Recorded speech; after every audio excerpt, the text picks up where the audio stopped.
Judith Butler's theory of performativity in Parable of the Sower.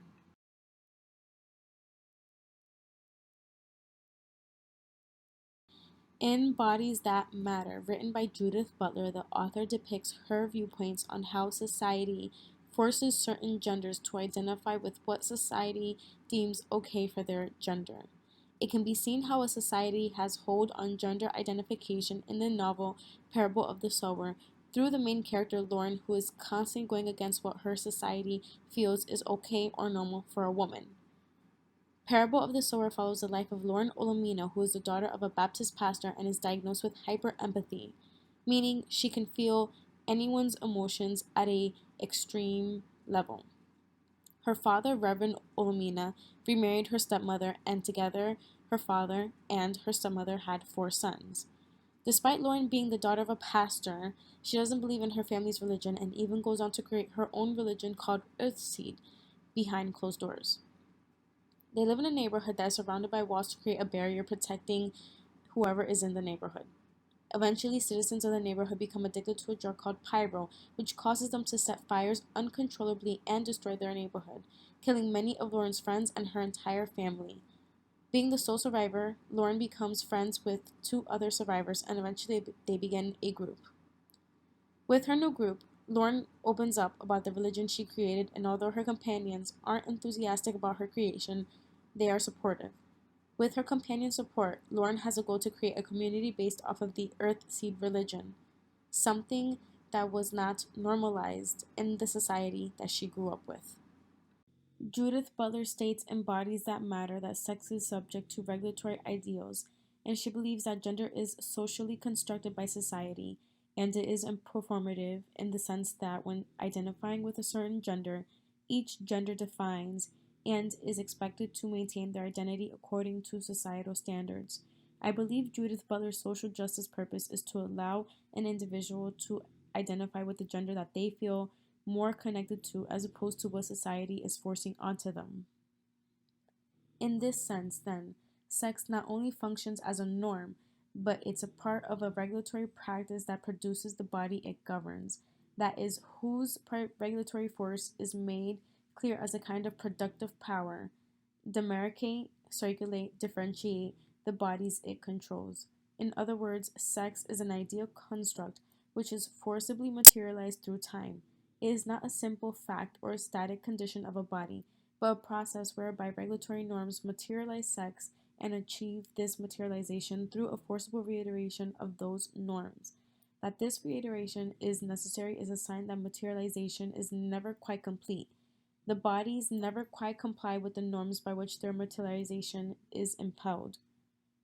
Regulatory norms of sex work in a performative fashion to constitute the materiality of bodies and, more specifically, to materialize the body's sex, to materialize a sexual difference in the service of the consolidation of the heterosexual imperative.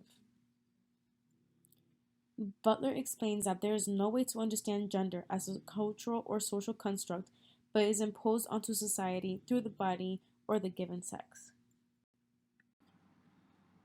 In this next slide, I'll be discussing Parable of the Sower and its connection to Bodies That Matter. First off, with Lauren's declaration of traveling as a man. In chapter 15, Lauren, Zara, and Harry decide to travel up north. Traveling as a group of 3 comes off as suspicious, and being that both Lauren and Zara are black, it would draw more attention if one of the girls were posing as Harry's companion. Lauren said, "I was thinking of traveling as a man." Zara says, "Mixed couples catch hell whether people think they're gay or straight. Harry will piss off all the blacks, and you'll piss off all the whites." "No need," says Lauren. "We can be a black couple and their white friend. If Harry can get a reasonable tan, maybe we can claim him as a cousin." Therefore, Lauren makes the conscious decision to travel as a man and have Zara as her companion. This will not only protect them from looking suspicious, but also help them get by.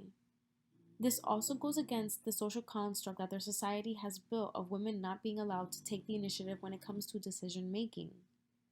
The next example is Lauren's urge to take the initiative from a young age. In chapter 16, Lauren and Zara are talking about their childhoods and how Lauren wanted to learn and did learn how to clean and skin rabbits. Zara explains how she noticed Lauren constantly wanting to do things that weren't deemed okay for their gender. Why do you want to learn that anyway? Blood, guts, worms? I just figured, there she goes again, sticking her nose where it doesn't belong. Well, let her had it, says Zara.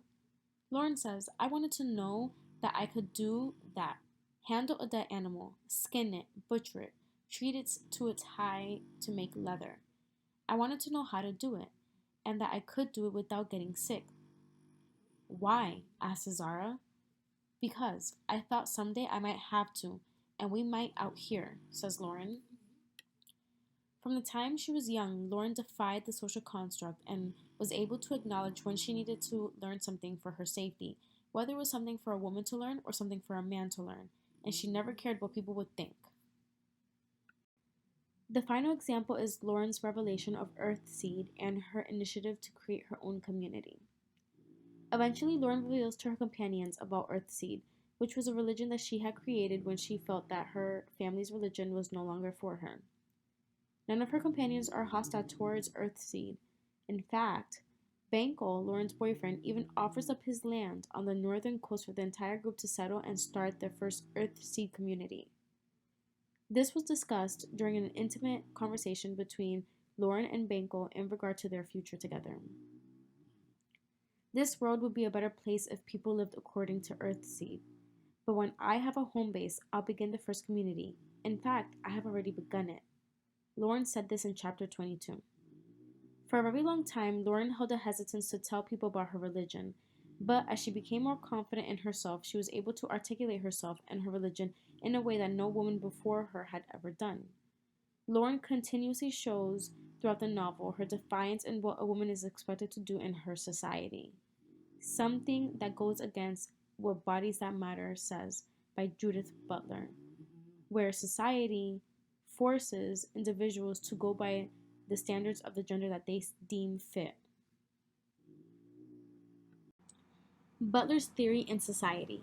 Society today displays Butler's theory in performativity because many things are deemed for women or for men, such as home duties being seen as a womanly thing to do, and being the breadwinner of the family is seen as a manly thing to do. In modern times, many men and women go against these societal standards, women being the sole providers for their families, and some men becoming stay at home dads is a perfect example. It's also a societal norm for individuals to identify with the gender they feel more connected to, and society is more accepting of this.